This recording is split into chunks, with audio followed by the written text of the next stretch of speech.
Radio صدائے حریت جموں کشمیر سے سنیے تازہ ترین خبریں۔ انگلینڈ اور ویلز کی لا سوسائٹی نے بھارتی وزیر اعظم نریندر مودی کو ایک خط لکھا ہے جس میں مقبوضہ کشمیر میں 7 ماہ سے جاری فوجی محاصرے، مواصلاتی پابندیوں، ہائی کورٹ بار ایسوسی ایشن کے صدر میاں عبدالقیوم سمیت سیاسی رہنماؤں کی نظر بندی اور انسانی حقوق کی بڑھتی ہوئی سنگین پامالیوں پر تشویش کا اظہار کیا گیا ہے۔ کوالالمپور میں قائم غیر سرکاری تنظیم ملائیشین مشاورتی کونسل نے دہلی میں مسلمانوں کے حالیہ قتل عام، مقبوضہ کشمیر میں جاری انسانی حقوق کی سنگین خلاف ورزیوں اور غیر انسانی فوجی محاصرے پر غم اور غصے اور سخت تشویش کا اظہار کیا ہے۔ انہوں نے بھارتی حکومت سے دہلی قتل عام میں ملوث لوگوں کو سزا دینے اور مقبوضہ کشمیر سے فوجی محاصرہ اور دیگر مواصلاتی پابندیاں ختم کرنے کے ساتھ ساتھ سیاسی نظر بندوں کو رہا کرنے کا مطالبہ کیا۔ مشاورتی کونسل نے مسلمانوں کے ساتھ متعصبانہ رویہ رکھنے پر بھارتی میڈیا اور پولیس کا حکومت کے ساتھ ساز باز کی بھی مذمت کی۔ کولگام اور شوپیاں کے اضلاع میں بھارتی قابض فوج کے ہاتھوں جام شہادت نوش کرنے والے 2 نوجوانوں شبیر احمد ملک اور عامر احمد ڈار کی نماز جنازہ میں ہزاروں لوگوں نے فوجی محاصرے اور دیگر پابندیوں کو توڑتے ہوئے شرکت کی۔ سری نگر سے جاری ایک بیان میں امت اسلامی کے ترجمان ریاض القادری نے کہا ہے کہ بھارت کی فسطائی حکومت کا اعلی کار بننے والے الطاف بخاری اور مظفر بیگ کو کشمیریوں کی شدید نفرت کا سامنا کرنا پڑے گا۔ انہیں شیخ عبداللہ، بخشی غلام محمد، میر قاسم اور غلام محمد صادق کے انجام سے سبق حاصل کرنا چاہیے۔ اس کے ساتھ ہی خبریں ختم ہوئیں۔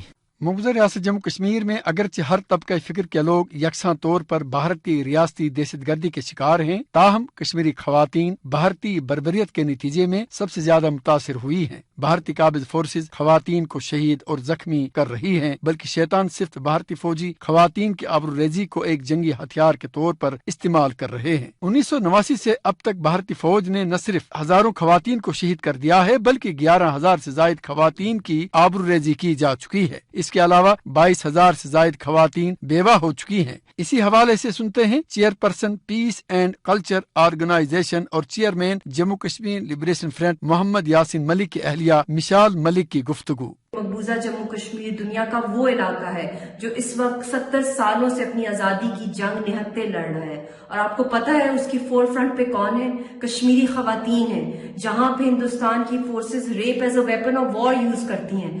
یہ وہ علاقہ ہے جہاں کشمیری خواتین کو وہ ٹائٹلز ملتے ہیں جو دنیا میں کہیں نہیں کسی کو ملے۔ یہاں پہ ہمارے پاس وہ میڈلز ہیں، ہاف وڈوز کے، ہاف مدرز کے، اور rape as a weapon of war جو بے رحمی سے ہندوستان کی سرکار یوز کرتی ہے، اور اس وقت 5 اگست کے بعد تو پوری ہندوستان جو ہے وہ قبضہ کر رہا ہے مقبوضہ کشمیر کے اوپر۔ بھارتی قابض فورسز کے ہاتھوں کشمیری خواتین کے بے توقیری سے بھارت کے گناونے عزائم فوجیوں کی اخلاق باختگی اور سفلی پن کا عکاس ہے۔